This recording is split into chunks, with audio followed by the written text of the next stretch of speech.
Mesdames, Messieurs, bonjour et bienvenue dans ce Vienne Actu. Au programme de ce nouveau numéro, Naïs Piroulet, la candidate du plus célèbre concours de cuisine, était présente à Vienne ce vendredi pour lancer l'opération Bocuse d'Or dans les lycées. Et le CS Vienne est à 2 matchs de la nationale. Après une victoire face à Nîmes en quart de finale, le club s'est imposé 24-11 face à Saint-Jean-de-Luz. Pour ce qui est de la météo, ce week-end sera bien ensoleillé dans l'ensemble et chaud avec des températures allant jusqu'à 28 degrés. Soutenue par le conseil régional Auvergne-Rhône-Alpes, la chef Naïs Piroulet s'était engagée à mener son savoir-faire dans les lycées de la région et ce vendredi matin, elle était présente pour lancer cette opération au lycée Agrotech de Vienne avec un nouveau menu à la cantine. Je rentre par là. Oui, alors aujourd'hui, on est dans les cuisines du lycée Agrotech de Vienne.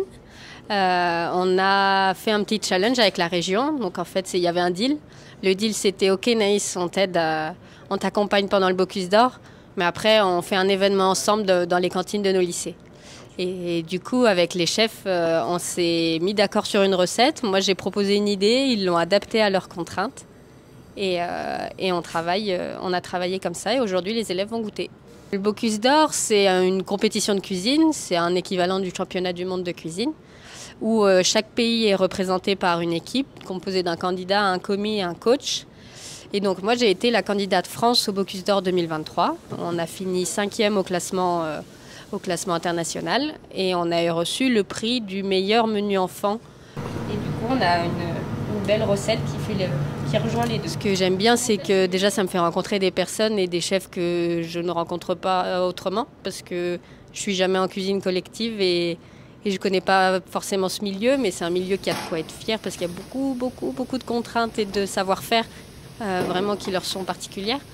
Et je suis vraiment rassurée, ça me donne presque envie de retourner au lycée, de voir à quel point les cuisiniers et le chef ont l'envie de bien faire et de faire bon pour leurs élèves. Et ils le disent, c'est pour nos élèves, donc c'est vraiment, j'ai envie de cuisiner pour eux. C'est pas je fais à manger pour 200, c'est j'ai envie de cuisiner pour nos élèves. Et ça, c'est beau.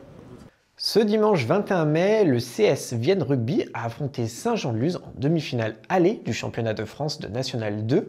Les Ciels et Blancs l'ont emporté 24-11 au stade Etcheberry. Le président nous en dit un peu plus. Une saison exceptionnelle, une grande satisfaction et ça valide un peu le travail de toutes ces dernières années. Mais comme je le dis, pour tout un club, quoi. Ça va autant, c'est bénéfique pour l'école de rugby, toute sa filière jeune et bien entendu l'équipe Fagnon, mais ça valorise aussi le travail des dirigeants, des bénévoles, même pour les partenaires. Voilà, c'est gratifiant, il faut savourer.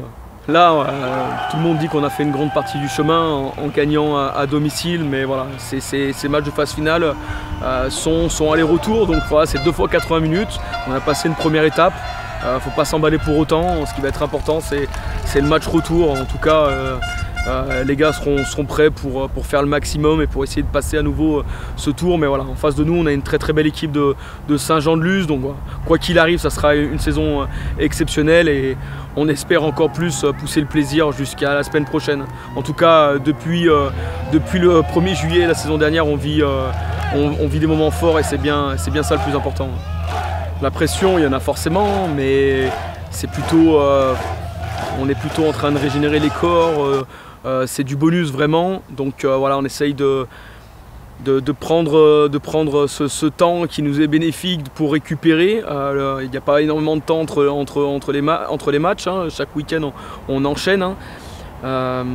Et puis surtout sur la pluriactivité, les mecs bossent à côté, donc du coup voilà, on prépare au mieux les rencontres avec beaucoup de récupération et essayer de mettre les joueurs dans les meilleures conditions. Mais il n'y a pas forcément de pression. La pression, elle y est le jour du match parce que tout simplement on est compétiteur et qu'on veut aller toujours plus haut. Mais voilà, la pression, elle est positive, quoi. Côté agenda, le cadre du projet de la commission Vivre Ensemble se mobilise pour les animaux du refuge de Gerbet et a organisé une collecte depuis le 22 mai. Le conseil municipal d'enfants sera présent à la mairie de Vienne en salle Europe pour une collecte de produits et denrées le mercredi 7 juin de 10 h à midi et de 14 h à 16 h 30. Les produits acceptés sont les gourmandises pour chiens et chats, les croquettes, les litières ou encore les couvertures. Après plus d'1 million d'albums vendus, 9 albums certifiés d'or et platine, le ténor le plus populaire de France, Vincent Niclot, vous propose un récital unique, intime et acoustique dans la cathédrale Saint-Maurice ce vendredi 2 juin à 20h30. Et pour finir, si vous êtes sportif, la 5e édition du TVC vous donne rendez-vous le week-end du 3-4 juin pour 6 courses de cross triathlon sur la base de Condrieu. C'est la fin de ce VN Actu, je vous souhaite un très bon week-end, chaud et ensoleillé. À la semaine prochaine pour un nouveau numéro de VN Actu.